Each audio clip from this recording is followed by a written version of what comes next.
Dahil sa hindi pagsipot sa kanyang arraignment sa kasong direct assault, muling pinaaresto ng korte si Robert Blair Carabuena, ang motoristang nakuna ng video na nananakit sa MMDA traffic constable na si Saturnino Fabros Agosto ng nakaraang taon. Ayon sa kampo ni Carabuena, nagkasakit ito kaya hindi nakasipot sa korte. May report si Rafi Tima. Apat na buwan matapos makapagpiyansa sa kasong direct assault, muling pinaaresto ng Quezon City Metropolitan Trial Court Branch 42 si Robert Blair Carabuena. Kasunod ito ng hindi pagsipot ni Carabuena sa arraignment kanina, kaugnay sa kanyang kasong pananakit sa MMDA traffic constable na si Saturnino Fabros Agosto noong nakaraang taon. Bukod sa bagong arrest warrant, dinoble rin ng korte ang piyansa ni Carabuena sa 24,000 piso mula sa 12,000 piso.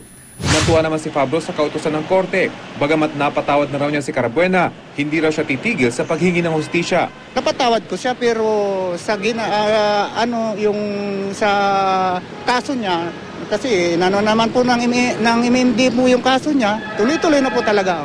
Ayon kay Fabros, napansin niya at ng mga kapwa traffic enforcer na kumonti na ang mga kaso ng pananakit at panalaban sa mga motorista mula nang lumabas sa media ang nangyari sa kanya. Pero kahit may magandang bunga raw nangyari sa kanya, hindi pa rin daw niya ito ikinatutuwa. Wala na akong nababalita na gano'n nangyari sa akin. Wala na po. So, nagpapasalamat ka ba kahit paano na nangyari sa iyo yun? Ay, hindi naman po. Siyempre po, talaga po. Hindi na rin nangyari po dapat.